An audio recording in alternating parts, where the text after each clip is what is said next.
Our guest today is the Chief Executive Officer of the Chicago Housing Authority.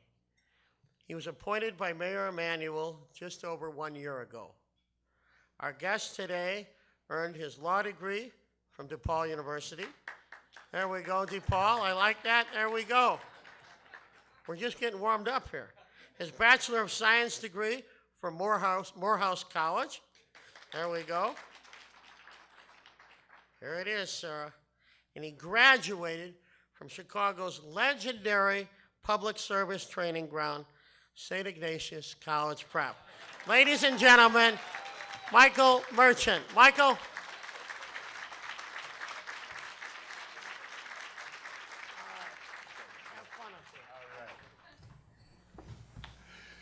Good afternoon, everyone.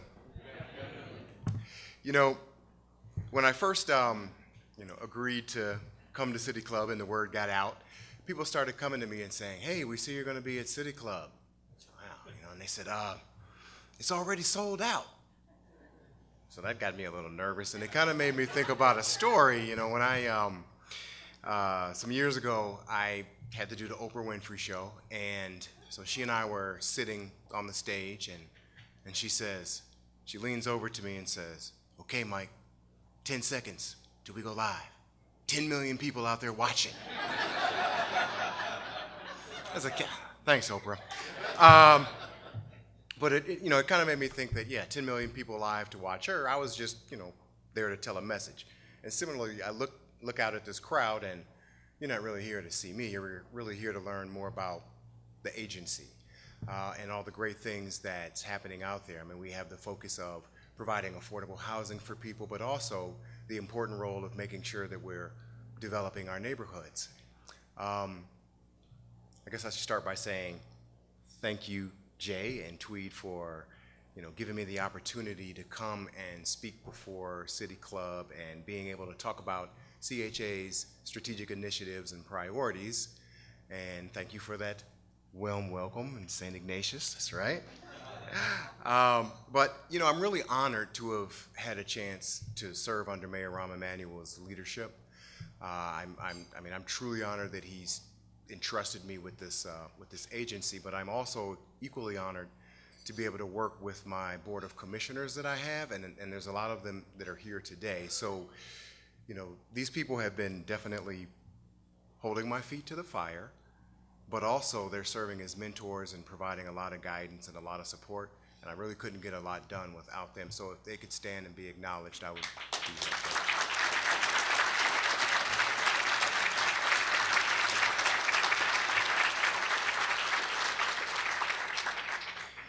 So CHA, we are committed to making sure that we help our residents on their path to self-sufficiency, but also leveraging our power of safe, affordable housing opportunities to make sure that we're building very strong communities.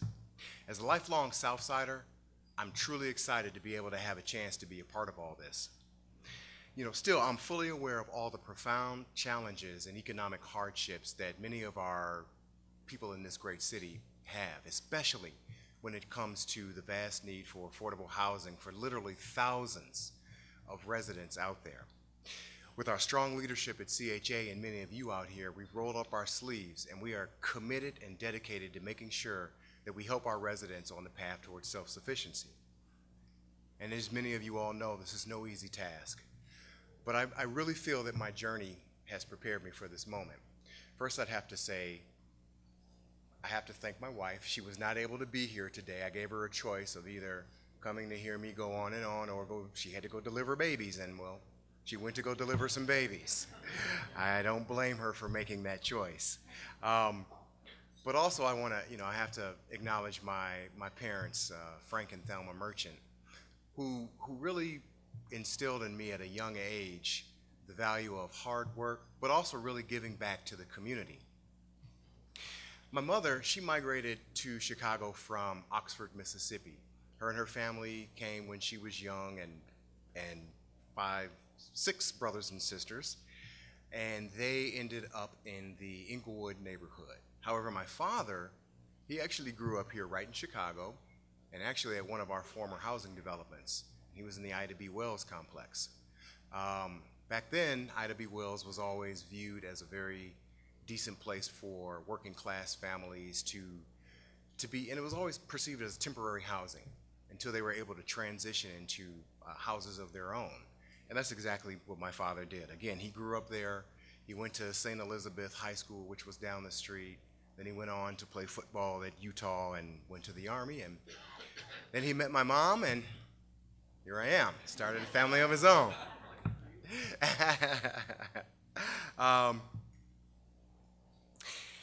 So it wasn't until I left Chicago to attend Morehouse College that I really began to find my way. And the profound, and the changes and challenges were kind of profound. You know, from my own experience, I know firsthand that it takes courage to leave your comfort zone and go out and do something new and innovative. A few years after graduating from Morehouse, I joined the Peace Corps.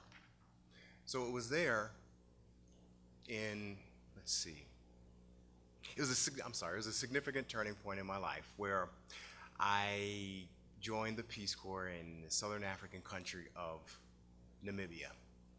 During that time, Namibia had just gained its independence from South Africa after fighting the Namibian War.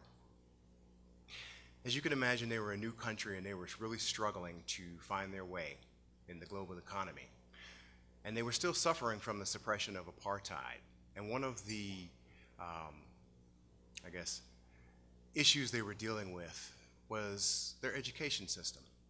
So I was charged with, my group and I were charged with going in and revamping their education system from kindergarten through third grade. We were charged with really creating an entirely new curriculum.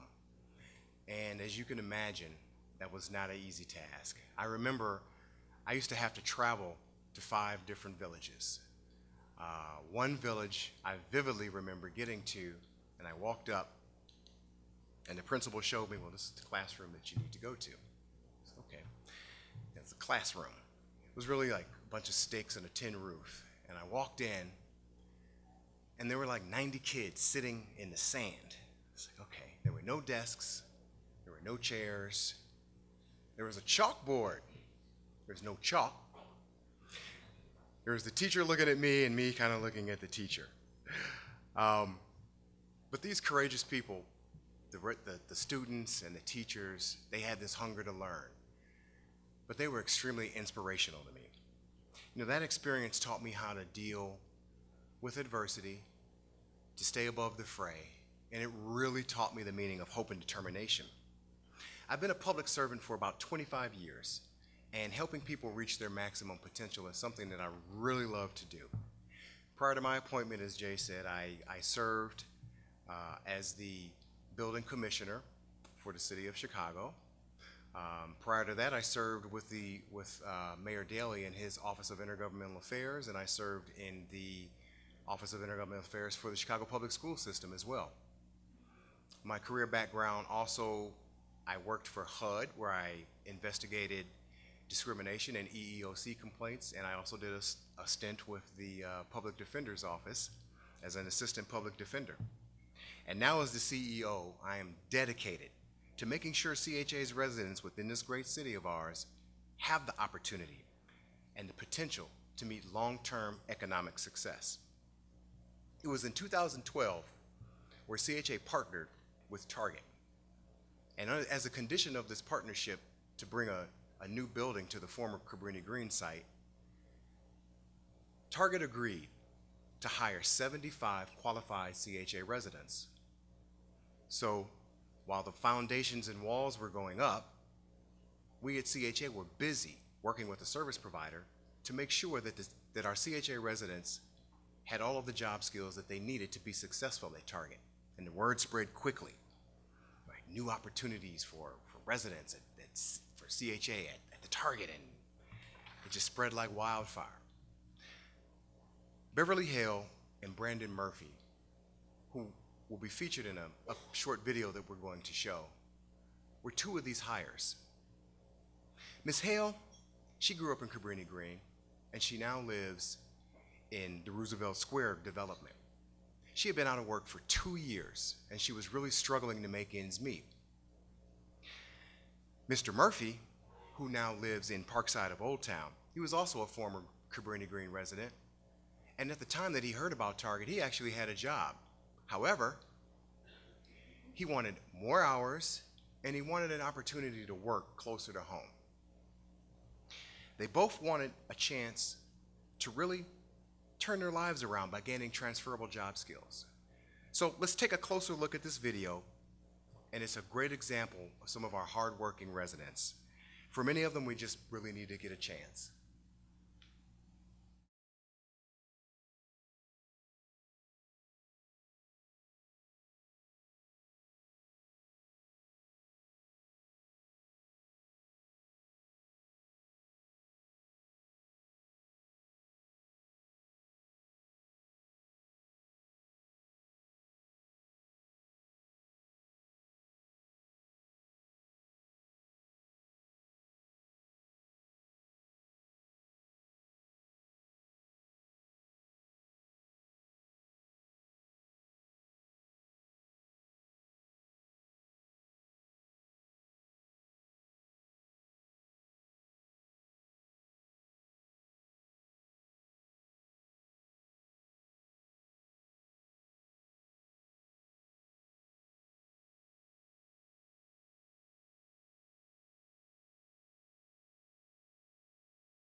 So today, I would like to address the state of CHA, and I'm proud to say that the agency is strong and focused. The CHA is charged with the important task of providing affordable housing opportunities to Chicago's low-income residents. I see affordable housing as an essential tool in strengthening Chicago's neighborhoods. In my first year as CEO, I've experienced many challenges, but I like to frame them more as opportunities. It's really opportunities to foster necessary partnerships and to think critically about building safe, affordable housing and building strong communities. Before we talk about CHA today and the agency's future goals, I want to spend a few minutes to take a look at where we were. In 1999, before the plan for transformation, CHA's properties were in deplorable conditions. The buildings were a blight on the communities, and many residents for years lived in isolation and poverty. And I cannot stress this enough, that the original plan for transformation was really about ending the isolation. Not only the physical isolation, but the economic isolation and the social isolation. In the mid-1990s, HUD took over control of the CHA, but gave it back to the city in 2000. And under the leadership of Mayor Daley, we saw this as an opportunity to redefine what public housing really was. And our goals in partnering with HUD were clear. We needed to improve the quality of affordable housing, but we also needed to reintegrate the families and the housing back into the fabric of the communities. We also worked with HUD to provide an opportunity to respond to the immediate local housing needs with regulatory flexibility and other programmatic supports. The CHA's plan for transformation was approved by HUD in February 2000, along with the original Moving to Work demonstration agreement and a substantial capital funding commitment from HUD. As many of you in this room know, the Moving to Work demonstration program is a program for public housing authorities. It provides opportunities to implement locally designed strategies using the program's flexibilities. It gives public housing authorities the ability to use federal dollars more efficiently to help residents move towards self-sufficiency and to create housing choice for our families. The success for Plan Forward could not be reached without the strong foundation that it was built on in the formative years. You can see firsthand from some of the before and after pictures that showcases the transformation throughout the city. Here we have the former Jane Addams home. It originally consisted of 4 properties with approximately 3,600 units. It was the demolition, of the units replaced through the development of the Roosevelt Square mixed income community. Now we have a total of 591 mixed income housing units that have been completed, of which 245 are public housing units. The former Henry Homes was developed over 3 phases and consisted of approximately 1,765 units. West Haven Park is the replacement housing for the former Henry Horner. A total of 547 mixed income units are completed, of which 237 are public housing units. And now let's take a look at the former Robert Taylor Homes. It had more than 4,300 units and 28 16-story high-rises that stretched over 2 miles down South State Street. As part of the original plan for transformation, all of the structures were demolished by 2007 for redevelopment of the Legend South mixed income community.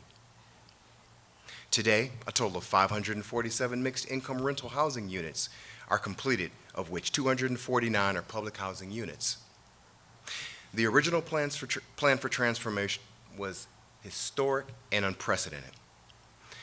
But given the housing crisis and the new economic realities facing Chicago, Mayor Emanuel recognized the need for CHA to really take another look at the original plan and assess what needed to be redesigned. In order to do so, we turn to many of the community stakeholders. These stakeholders, many of whom are in this room today, consisted of residents, employees, developers, advocates, social service providers, bankers, foundations, that's just to name a few.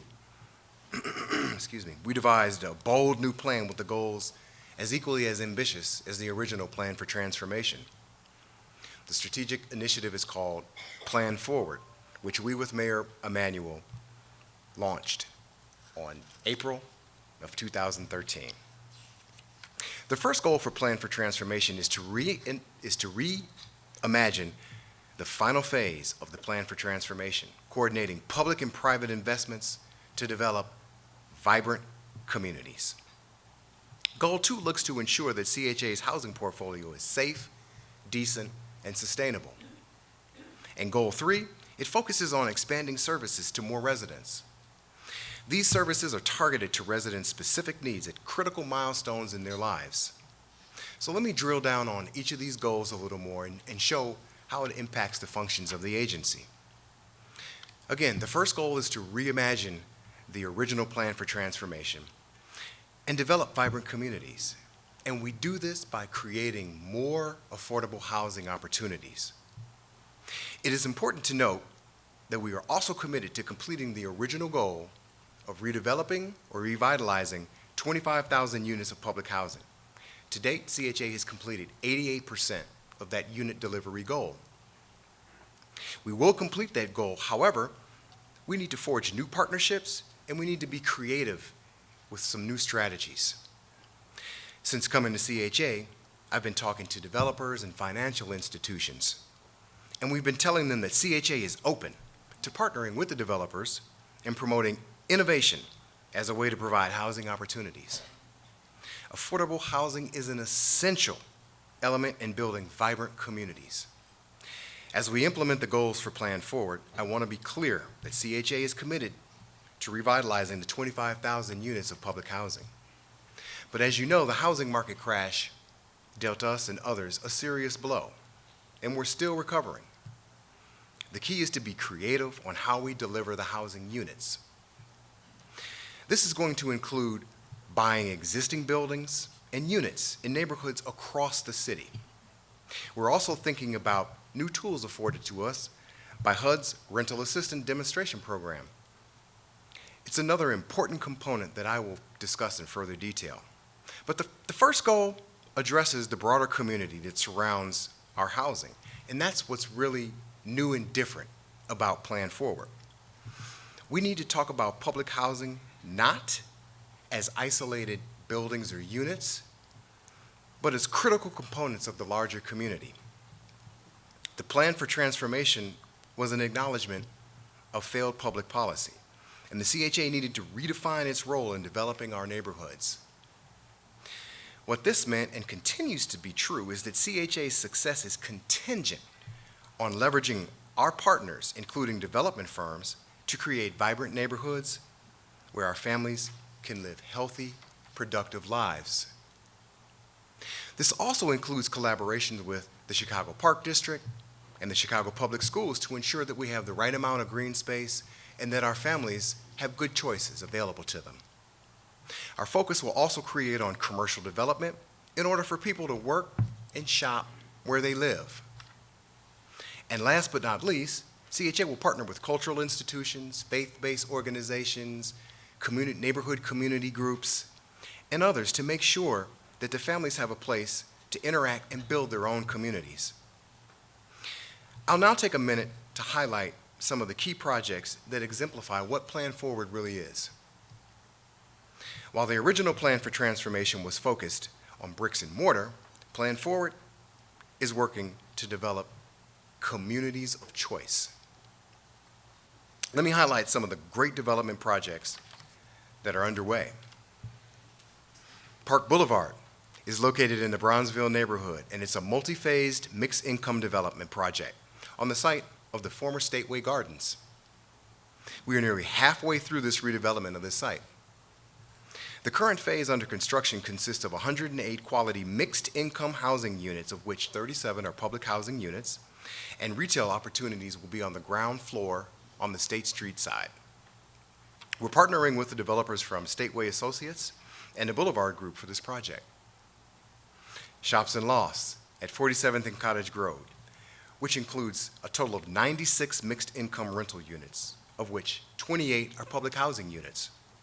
This exciting project is part of an ongoing revitalization of the South Cottage Grove commercial corridor that provides rental options within a mixed income community.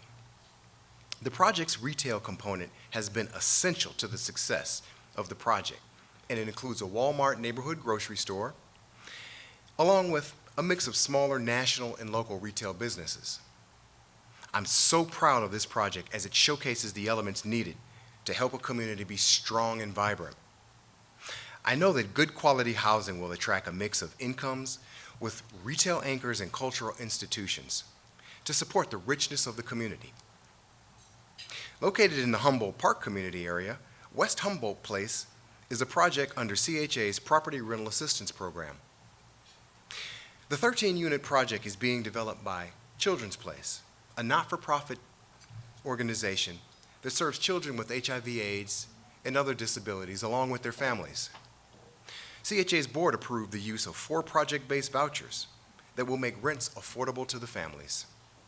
Construction is expected to be completed by the end of 2015. Tomorrow, we will celebrate the grand opening of the Dorchester Artists Housing Collaborative, which is a great example of innovative uses for our housing. This is a rehabilitation of the former Dante Harper Homes, which was part of CHA's scattered site portfolio. This mixed income development will offer 32 rental units, of which 12 are public housing units. The development includes an art center as its cultural anchor for the development and for the surrounding neighborhood. The CHA is proud to be a part of this exciting project. We partnered with Brenshaw Development and Theaster Gates Rebuild Foundation to make this project happen. And it's here that we see the community took the lead in addressing what it needed, and CHA provided funding and support to help realize that vision. The Dorchester Artists Housing Collaborative is an example of how the CHA is looking to use its assets to its highest and best uses. In this case, to deliver much-needed housing units and to build cultural institutions for the neighborhood. And I also wanted to draw your attention to Town Hall, which is a new 79 LGBT-friendly senior housing development at 3600 North Halsted. This is another initiative under our Property Rental Assistance Program, where CHA is providing long-term rental assistance for all 79 units. The property includes historic preservation of the former 23rd District Town Hall Police Station and is being developed by Heartland, along with the Center on Halsted, which will provide the social services. I'm really excited about this next project, and it's located on the south side, my neighborhood. Plan Forward is about creating vibrant communities by providing housing and maximizing our partnerships to bring about other elements that make a community strong and vibrant. For example, CHA approved the sale of the land to the Chicago Neighborhood Initiatives and Safeway Construction Company to allow for the development of a new Mariano's grocery store on the site of the former Ida B. Wells complex. The new grocery store will be located at Pershing Road and King Drive. Again, we're working with our partners to ensure that we not only build safe, affordable housing, but also bring other elements like retail anchors that are essential to making neighborhoods of choice. You may have heard of Excess Tennis this past May, when one of their young athletes, Taylor Townsend, she stepped onto the international stage at the French Open. The tennis sports facility complex is planned in 3 phases. This includes the indoor and outdoor tennis courts, running track, fitness center, basketball courts, classrooms, training space, and parking. And this transaction is expected to close on 2015. But in addition to building this complex, Excess Tennis is also committed to providing 60 tennis scholarships to CHA youth for 10 years and reserving employment opportunities for CHA residents. I love these partnerships as they can serve as anchors in the community, and I have no doubt that we will have more success stories like Ms. Townsend in the near future. And I'd like to take this opportunity to also provide an important update on CHA's major redevelopment sites. Two of our current development projects include the former Cabrini Green homes and Harold Ickes homes. Regarding the development zone plan for former Cabrini site, CHA continues to work with the Near North Working Group to finalize the plan and present recommendations at upcoming community meetings. The plan will provide recommendations for various uses such as green space, the density of housing sites, and locations that will be reserved for commercial and mixed-use development. We will use the plan as a framework to finish out the redevelopment efforts of the former Cabrini Green site. What is important is that the plan forward is not about being formulaic, but rather using data and input to ensure that we are using our resources to the highest and best uses.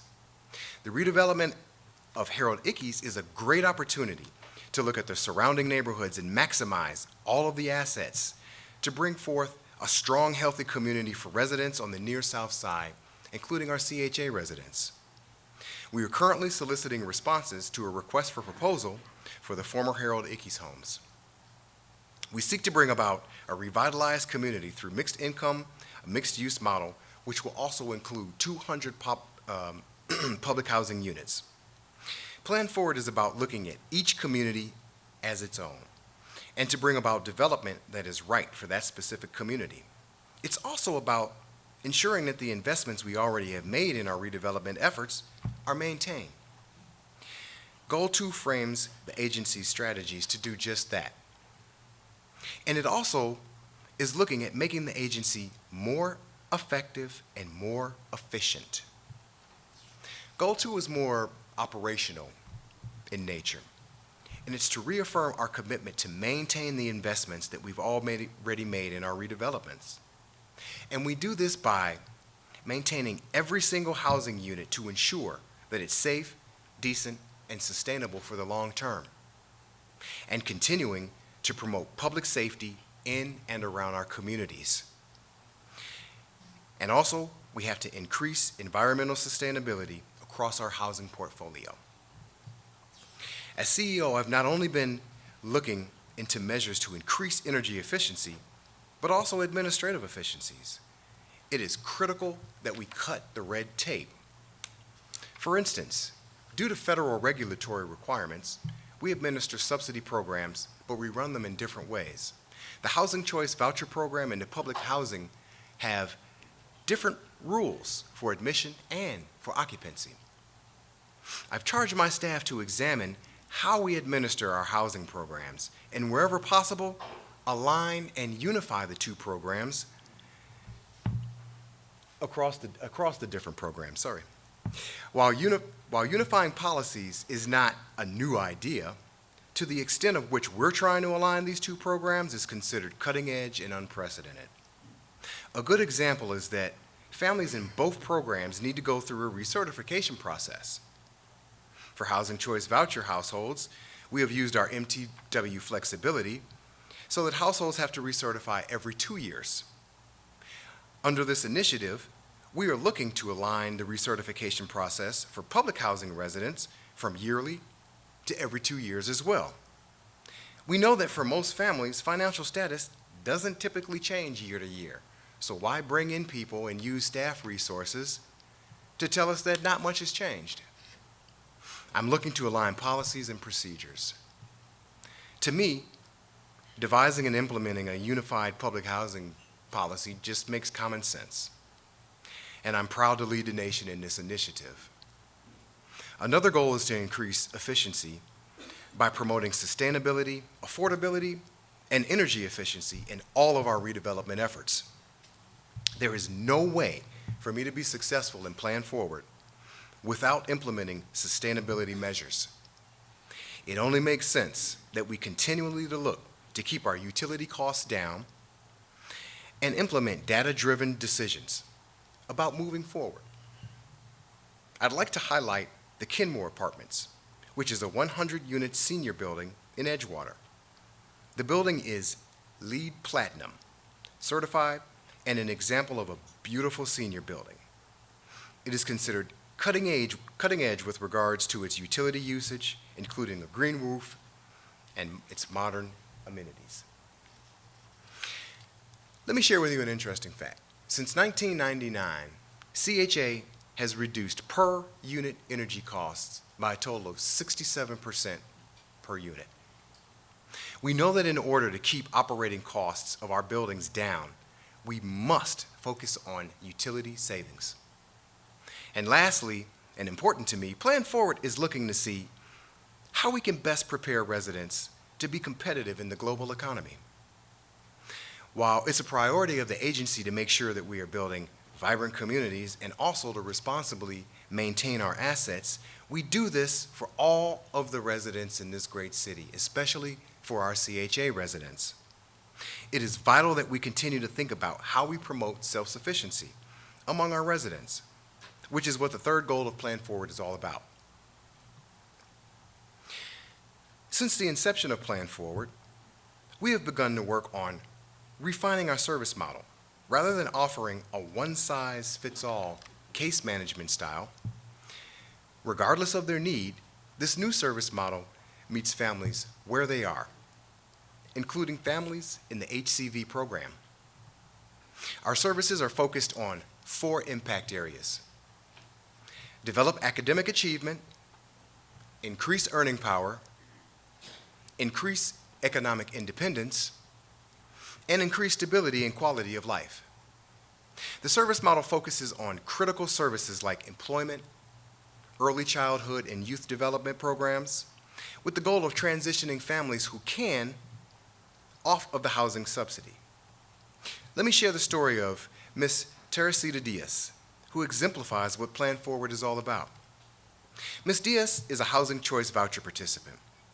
Through our family self-sufficiency program, Ms. Diaz was able to get a grant from U.S. Bank to start her own cleaning business and become a homeowner through our Choose to Own program. She's now pursuing her GED, and she has a place to call her own that her kids and grandkids can come visit her at. She's a great example of self-sufficiency for our residents. However, I'm also fully aware that transitioning off of subsidy is not possible for everyone. This is why one of our main impact areas is increased stability and quality of life. Many of our residents require housing stability and the safety net that CHA actually provides. Plan Forward's goals for services to our residents are to be more targeted and more efficient about how we provide service to our residents. And I've stressed to my staff that we need to analyze the impacts of our resources and how we're investing them. Again, we need data analysis to drive the types of programs that CHA offers. This also includes the agency-wide policies as we work to increase the quality of life for all residents and support those on a pathway towards self-sufficiency. The Chicago Housing Authority is doing our part to use sound research and data to make our decisions about services to our residents and the need to be self-sufficient. But we cannot do this on our own. The agency itself cannot address all of the barriers that our residents may face. We must maintain our existing partnerships and forge new ones in order to be more targeted with our resources that are available to us.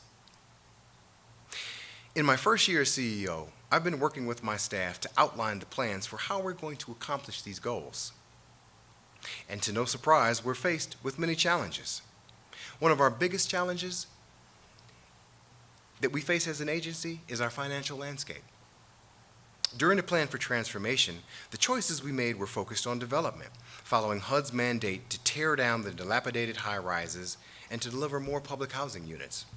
And today's reality is a little different, where it's looking at not just housing units, but also the broader community, and providing more housing options for our diverse population of residents. As we consider the need for affordable housing in Chicago, CHA has made deliberate choices about how we're going to use CHA funding. As I mentioned, in the years prior, the focus has always been on development, and today, given the great housing needs, we've had to make some different choices as well. This brings me to the next point about our voucher utilization. CHA has been seeking ways to provide more housing opportunities to meet the great demand for housing out there. Last year, CHA elected to make 3,000 more housing choice vouchers available in response to the great need for the affordable housing in Chicago. And I'm happy to say that CHA is on track to lease those 3,000 vouchers. I also wanted to stress that I'm using every tool in the toolbox available to me in order to maximize affordable housing options. HUD's Rental Assistance Program is a demonstration program designed to maintain affordability as it allows more financial flexibility and housing stability. As a mayoral initiative, CHA submitted a rental assistance demonstration application known as RAD to HUD in October of 2013. CHA requested authority to support the transition of 10,935 units under RAD. CHA submitted the largest application for RAD in the country. If approved, RAD will allow CHA to transition the properties to a monthly housing assistance payment. The funding change will create more stability in CHA's funding stream, allow CHA greater flexibility to execute its mission, and provide residents with expanded housing options. The transition does not require any residents to move, and it does not diminish their rights in any way. And now I'd like to turn your attention to another key initiative of ours, the CHA waitlist lottery registration. I'm sure by now you've heard or seen the tagline, 3 wait lists, 1 form. If you've walked around the city in the past few weeks, you may have seen ads on buses or TV, the newspaper. A lot of people have said to me, wow, you look good on those commercials. But what we did was we opened up our waitlist lottery on October 27th, and it closes on November 24th. The response has been incredible. In just the first day, nearly 100,000 people registered on our wait list. And as of today, we have about 240,000 households that have registered on the wait list. This year, we worked with 21 community organizations to help us with getting the word out, hosting community information events, and registering people. The CHA continues to roll out its aggressive media campaign, including media interviews on ABC's Windy City Live, the Chicago Tribune, the Chicago Sun-Times, Univision, WBEZ, and V103, and a host of others. Other elements of the campaign included community information sessions throughout Chicago. We still have a few days, so please, if you know anyone that has a housing need, let them know that the process is free and easy. You know, I started out today talking about my time in Africa with the Peace Corps and about how working with courageous young people and their teachers inspired me, and it taught me how to put life into perspective and how to rise above the fray. But as I've continued to work in public service, I've also learned the importance of collaborating with key stakeholders to accomplish worthy goals. Those experiences have served me well in this job. Although there remains many people in the city of Chicago who are in need of affordable housing, I sincerely believe that working in partnership with many of you right here and under the direction of Mayor Rahm Emanuel, we will continue to build vibrant, long-lasting communities, all along while preparing our CHA residents to be better self-sufficient in a global economy. Thank you very much.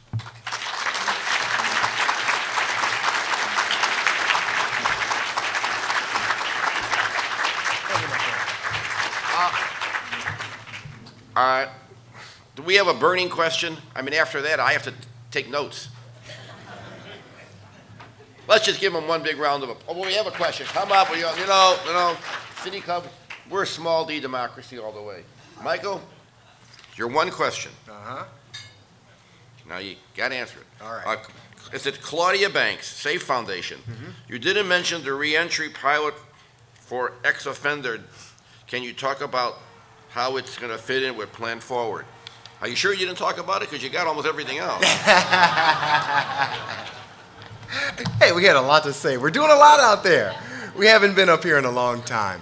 But the reentry program, I think it's a great pilot program that we are working with the Safer Foundation and others to implement. What it is we'll work with 50 recently released people to have an opportunity to move into some CHA housing.